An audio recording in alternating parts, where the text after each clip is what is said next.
वचन से हम कुछ बातें सीखेंगे, मगन करेंगे। तो आइए हम पहला कुरिन्थी उसका 15 अध्याय निकालेंगे।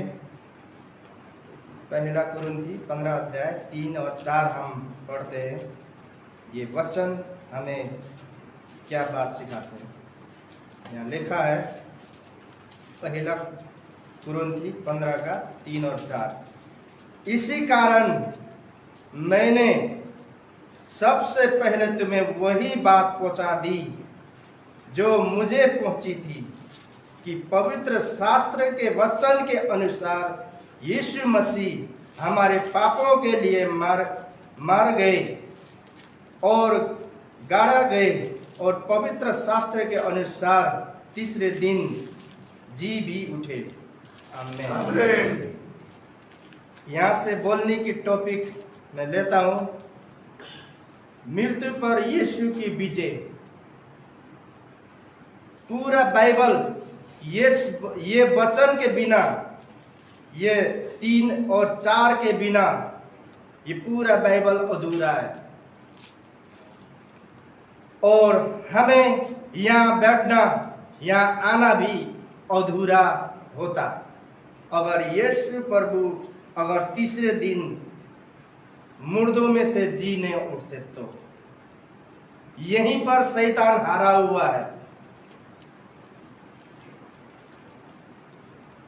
वो भी शरीर समेत वो पूर्णस्थान हुए और शैतान की सब योजनाएं वहीं फेल होती है जब कब्र खाली हुई शरीर समेत।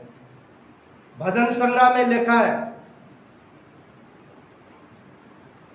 15 के 3 उसमें जो ये बातें नहीं है, भविष्य वक्ता ने बोला गया है।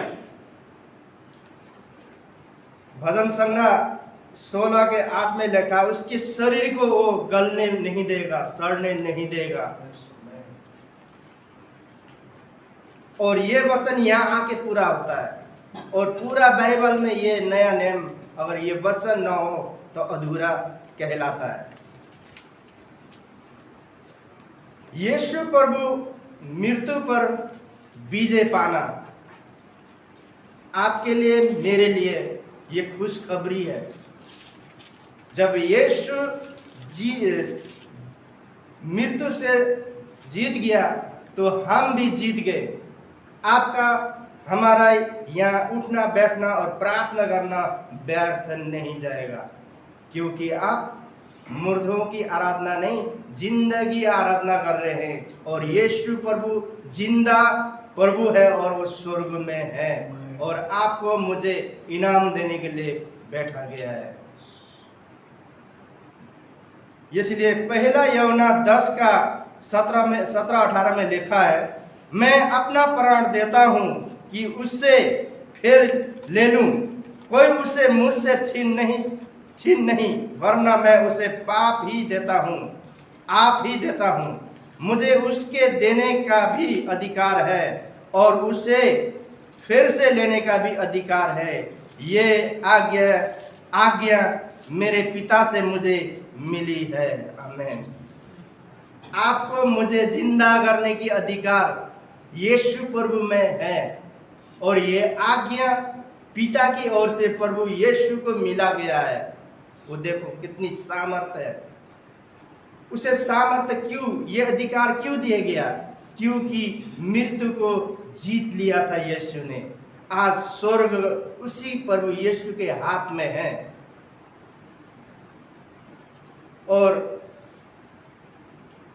प्रकाशित वाक्य 1:18 में लिखा है, मैं मरा गया था और अब देख मैं युगायुग जीवित हूँ और मृत्यु और अंधरलोक की कुंजियां मेरे ही पास है। ये किसको बोला?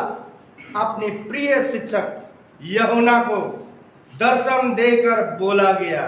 स्वर्ग से उसने दर्शन देखा, जो देखा था ना, उसने एकदम बहुत बड़ी शब्द इसने बोला, क्योंकि नरक की और स्वर्ग की कुंजी चाबी यीशु प्रभु के हाथ में है। हमें विश्वास करना चाहिए कि उसके पास न्याय करने की शक्ति सिर्फ यीशु के पास और किसी के पास नहीं है। क्योंकि आप कहाँ बैठे हैं? वहाँ पर, क्योंकि आप भी जीतने के लिए बैठे हुए हैं, मृत्यु को हराने के लिए यहाँ उसकी आराधना हम और आप कर रहे हैं।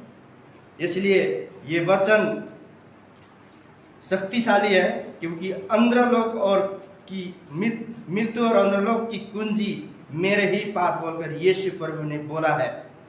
और पहला कुरिन्थी 55 और 57 में लिखा है, हे मृत्यु तेरी जय कहाँ रही, परंतु परमेश्वर का धन्यवाद हो जो हमारे प्रभु यीशु मसीह के द्वारा हमें जयवन मिली है। आमीन। यीशु प्रभु को जिंदा जो निकाला गया, जिंदा किया गया, वो पिता परमेश्वर ने निकाला गया है। यहाँ प्रभु बोल रहे हैं। और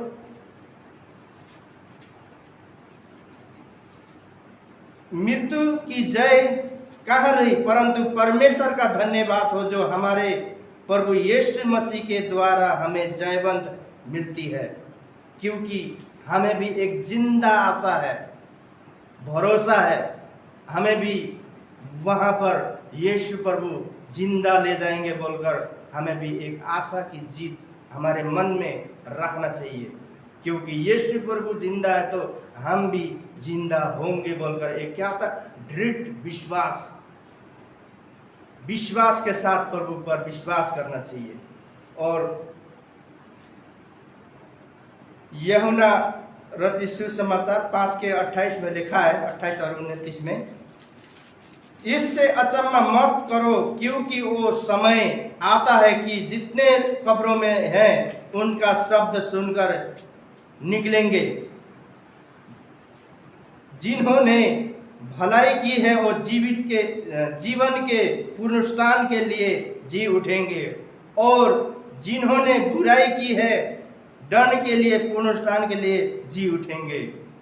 यहाँ यीशु प्रभु का वचन और यीशु प्रभु ने बोला गया है। प्रियो, जिन्होंने अब्राहम, इसहाक, दाऊद के समय में जितने भी मरे भलाई काम के लिए या बुरे काम के लिए, हमारे बाप दादे सब जो कब्र में हैं, यीशु प्रभु की आवाज से वो कब्र खुल जाएंगे और उठेंगे वो। और न्याय के समय में बिना न्याय करे कोई भी न तो नरक में जा सकता है न स्वर्ग में जा सकता है। न्याय प्रभु के हाथ में है। आपका मेरा जो स्वर्ग के भविष्य या नरक के भविष्य प्रभु यीशु के हाथ में है। हम कहाँ बैठे हैं, कैसे बैठना है, हमें सीखना चाहिए। प्रियो, हमें डरते हुए कांपते हुए उसकी आराधना करना चाहिए, उस पर विश्वास करना चाहिए। इसलिए यहाँ बोला गया है, वो कुंजी, वो स्वर्ग की चाबी सिर्फ यीशु के पास है और किसी के पास नहीं है। क्योंकि वो चाबी जो जीता है उसने मुर्दों में से जी उठा है, जो कब्र से बाहर शरीर समेत जो मृत्यु को हराकर यीशु प्रभु ने जीता है और सिंहासन में है। और हम ये जैसे हमने ये प्रकाशित वाक्य 1 का पूरा अध्याय पढ़ते हैं तो वहाँ पर बातें बताई गई है कि यीशु प्रभु स्वर्ग में क्या क्या है। हम पढ़े इस वचन को, प्रकाशित वाक्य 1 के 18 में, जो यूहन्ना, जो यीशु प्रभु बहुत प्रेम करने वाला चेला यूहन्ना को दर्शन देकर बातें की गई आमने सामने। तो ये वचन आपके और मेरे लिए था। इस वचन के द्वारा आप सबको आशीष मिले। तो आइए हम आगे बढ़ते हैं। आगे का समय